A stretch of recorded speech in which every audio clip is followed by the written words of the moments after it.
The metal handcuffs bit into Marcus Webb's wrists with a cold finality that made his heart stop beating for just a moment, not because of the steel itself, but because of what it meant for the little girl standing 15 feet away, her SpongeBob backpack sliding off one small shoulder as tears began streaming down her chocolate-brown cheeks.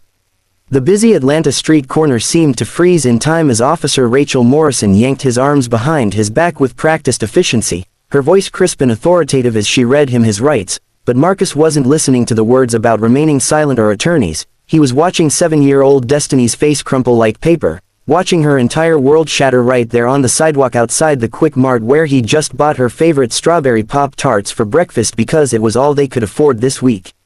The morning sun beat down mercilessly on the cracked pavement, and somewhere in the gathering crowd of onlookers with their phones already out and recording, someone muttered about how they always knew something was wrong with that guy, how he'd always looked suspicious walking his daughter to school every morning, and Marcus felt something inside him break that had nothing to do with the arrest and everything to do with the fact that in this moment, he was failing the one person who depended on him for everything, the one person he'd sworn to protect when her mother had walked out of their lives 3 years ago without so much as a goodbye note.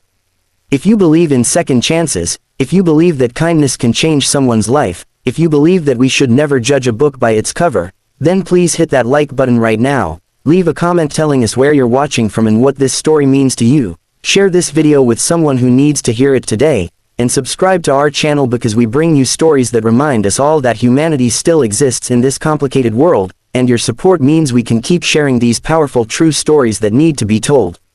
The morning had started like any other morning in the Webb household, which meant it had started with controlled chaos and the kind of beautiful mess that comes with being a single father who's trying to do the job of 2 parents on the salary of someone who works 2 part-time jobs just to keep the lights on. Marcus had woken up at 5:30 in the morning like he always did, his body trained by 3 years of this routine to function on 5 hours of sleep and determination, and he'd stood in the doorway of Destiny's small bedroom for just a moment, watching her sleep with her favorite stuffed elephant Mr. Peanuts clutched to her chest, her hair in the 2 ponytails he'd learned to braid by watching YouTube videos at midnight after she'd gone to bed because no little girl should have to go to school with her hair undone just because her father didn't know what he was doing.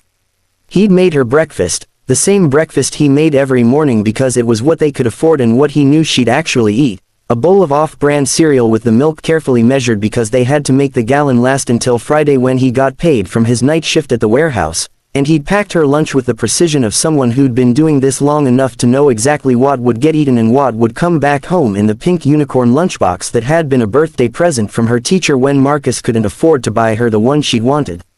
The walk to school was their special time together, those 23 minutes each morning when Marcus got to just be dad, when he didn't have to worry about being late to his day job at the auto parts store or wonder how he was going to pay the electricity bill that was already 2 weeks overdue, when he could just hold his daughter's hand and listen to her talk about her friend Jasmine's new shoes or the book they were reading in class about a mouse who wanted to be a knight. Destiny had been particularly chatty that morning, spinning in circles on the sidewalk with her backpack bouncing, telling him about how Mrs. Patterson had said she was the best reader in the whole 2nd grade and how maybe, possibly, if it wasn't too much to ask, could they maybe go to the library this weekend because there was a new book about a girl who could talk to animals and she really wanted to read it. Marcus had smiled and said of course they could go to the library, it was free after all, and he'd watched the joy light up her face like sunrise, that pure uncomplicated happiness that children have before the world teaches them about limitations and disappointments and the weight of financial struggles that keep you awake at 3 in the morning doing math in your head trying to figure out which bill you can pay late without losing something essential.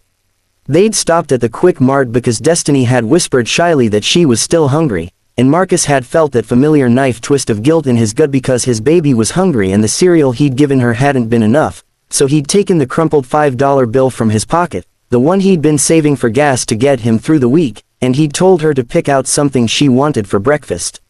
She'd chosen the Pop-Tarts with the kind of reverence most people reserve for fine dining, holding the silver package like it was treasure, and Marcus had paid for them with a smile that hid the mental calculation he was already doing about whether he had enough gas to get to work tomorrow or if he'd have to leave even earlier and take the bus, which meant waking up at 4:30 instead of 5:30 and losing another precious hour of sleep.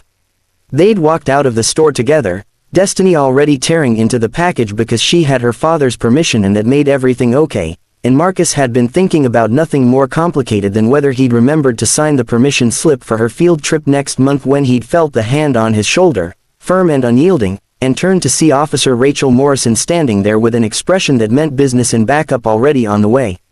The accusation had come fast and hard like a physical blow, the store clerk apparently having triggered the silent alarm and called the police because he'd seen Marcus slip something into his jacket pocket, and even as Marcus had tried to explain that he hadn't taken anything, that he'd paid for the Pop-Tarts and that was all they'd gotten, Rachel Morrison had been all protocol and procedure, asking him to empty his pockets, to stay calm, to not make this harder than it needed to be. He'd complied immediately because that's what you do when you're a black man in America and you want to make it home to your daughter at the end of the day. You comply and you stay calm and you don't make sudden movements and you pray that your respectfulness will be enough to keep you safe. His pockets had yielded a worn leather wallet with $17 inside, his work ID badge on a lanyard, a handful of coins, his apartment keys on a keychain Destiny had made him at school from painted popsicle sticks, and a small bottle of children's pain reliever that he'd grabbed from the shelf without paying for it, completely forgotten in his distraction, a bottle that cost $3.49 and was now going to cost him everything that mattered. Marcus had tried to explain immediately, the words tumbling out in a rush of panic and apology, that he was so sorry, that he'd completely forgotten he'd picked it up, that Destiny had mentioned this morning that her tooth hurt and he'd grabbed it intending to pay but then got distracted when she asked about the Pop-Tarts and he'd genuinely, honestly, completely forgotten it was in his hand when he went to the register. The explanation sounded weak even to his own ears, sounded exactly like what every shoplifter probably said when they got caught, and he could see in Officer Morrison's eyes that she'd heard this story or some version of it 1,000 times before. The store clerk had come out then, a young guy probably in his early 20s with the kind of righteousness that comes from catching someone doing something wrong, insisting that he'd watched Marcus deliberately pocket the medicine, that it had been a calculated move, that the store had been having problems with theft and they were cracking down. Marcus had looked at Destiny then, really looked at her, and seen his daughter's face transforming from confusion to fear to something worse, a kind of shame and horror that no 7-year-old should ever have to feel. And he'd known in that moment that this wasn't just about a $3 bottle of children's Tylenol, this was about every assumption people made when they looked at him, every stereotype about single black fathers, every prejudgment about who was trustworthy and who wasn't. Rachel Morrison had reached for her handcuffs with a heavy sigh that suggested she didn't particularly enjoy this part of her job but was going to do it anyway because rules were rules and theft was theft regardless of the circumstances or the explanations. She'd told Marcus to turn around, to put his hands behind his back, and he'd complied even as his heart had been screaming at him to run, to fight, to do anything except let himself be arrested in front of his daughter who was watching her hero, her protector, her entire world, being treated like a criminal over something that cost less than a fast food meal. The handcuffs had clicked into place with that distinctive metallic sound that seems to echo louder than it should, and Marcus had felt his throat close up with unshed tears because how was he going to explain this to Destiny? How was he going to make her understand that her father wasn't a bad person, that this was a mistake, an honest mistake, but that sometimes in this world honest mistakes by people who looked like him were treated as crimes while the same mistakes by people who didn't look like him were treated as simple oversights. The backup officer had arrived within minutes, an older white man with a weathered face and eyes that had seen too much to be surprised by anything anymore, and he'd immediately moved toward Destiny who had started crying in earnest now, her small body shaking with sobs that Marcus could hear even with the growing crowd noise around them. Marcus had called out to her, his voice breaking, telling her it was going to be okay, that Daddy loved her, that this was all a misunderstanding and it would be sorted out, but the words had felt hollow even as he'd said them because he knew how this worked, knew that he'd be taken to the station and processed and booked and that it would be hours before he could make his one phone call. And even then who would he call because he didn't have any family in the area and his best friend worked construction and wouldn't be able to take off work to come get a 7-year-old girl who was going to need someone to hold her and tell her everything was going to be alright. Rachel Morrison had begun walking Marcus toward her patrol car, her hand on his elbow, guiding him firmly but not roughly, and something about that small mercy had made everything worse because it reminded him that she was just doing her job, that she probably wasn't a bad person, that this whole situation was the result of systems and procedures and policies that treated poverty like a crime and mistakes like intentional acts. The crowd had grown larger, phones everywhere capturing every moment of Marcus Webb's worst day, and he'd heard the whispers and the comments, some people saying he should be ashamed, some saying the police were being too harsh, some debating the merits of the situation like it was entertainment instead of a man's life falling apart in real time. He'd kept his head down, partly from shame and partly from strategy, because he knew that any expression he made could be misinterpreted, that angry would look threatening and scared would look guilty, and so he'd tried for neutral even though inside he was screaming with frustration and fear and the kind of helplessness that comes from knowing you're trapped in a situation where nothing you say or do will matter because the decision has already been made. As Rachel had positioned Marcus next to the patrol car, one hand on his head to guide him toward the back seat the way they do in every arrest you've ever seen on television, her sleeve had ridden up slightly and she'd caught sight of something on his forearm that made her pause mid-motion, her entire body going still in a way that was noticeable even to Marcus, who was too focused on Destiny's crying to pay much attention to anything else. He'd felt her grip on his arm change, become less procedural and more personal, felt her fingers actually touch the skin of his inner forearm where the tattoo lived, the one he never showed people because it was private and sacred and not for public consumption. Rachel had pulled his arm slightly, angling it so she could see the design more clearly in the morning sunlight, and Marcus had known the exact moment when she'd really understood what she was looking at because her breathing had changed, had caught in her throat in a way that suggested she'd been hit with recognition or memory or some emotion strong enough to break through professional detachment.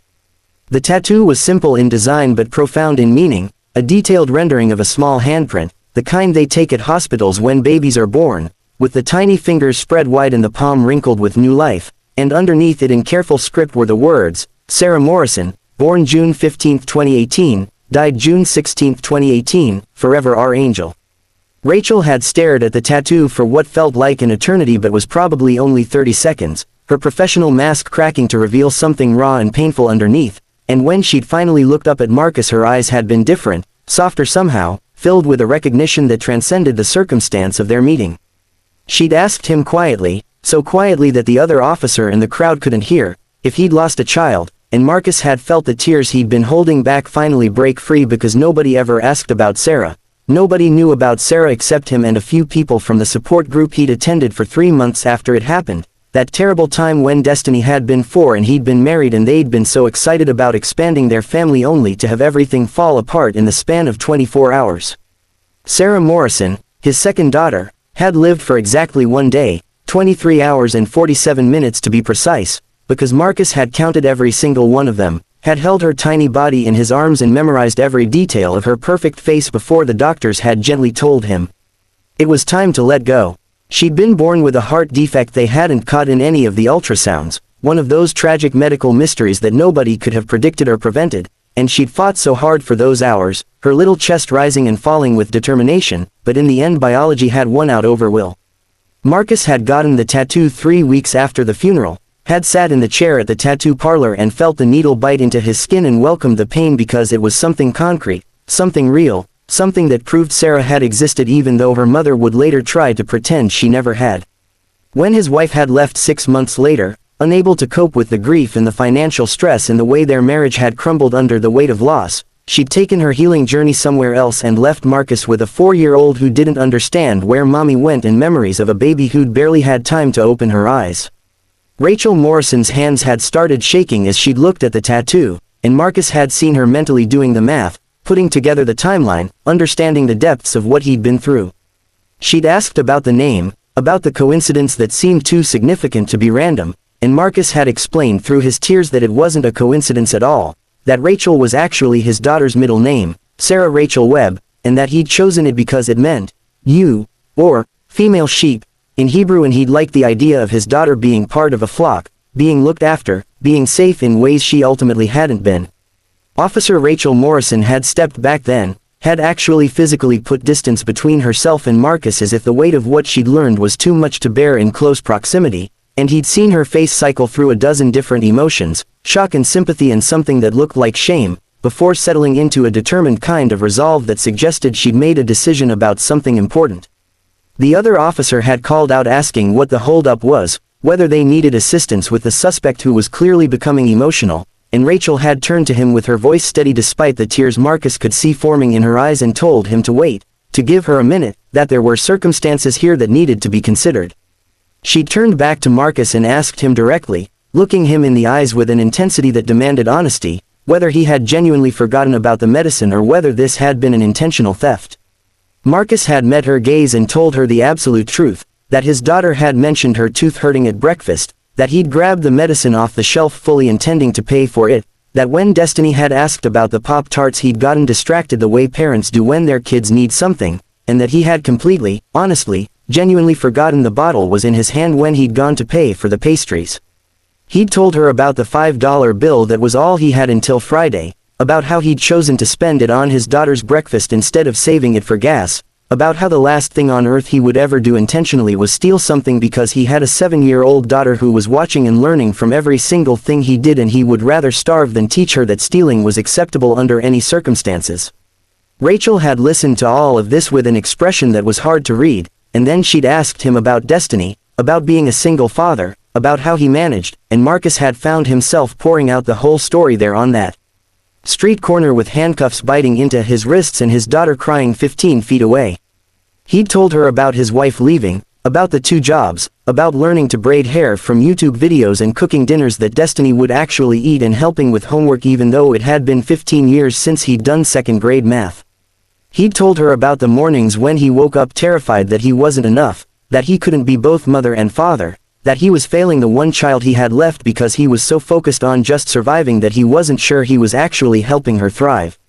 He'd told her about the guilt he carried every single day, guilt about Sarah dying, guilt about his marriage failing, guilt about every time Destiny had to do without something because money was tight, guilt about being arrested in front of her for something so stupid and preventable if he'd just been more careful. The confession had seemed to hit Rachel hard, and she'd stood the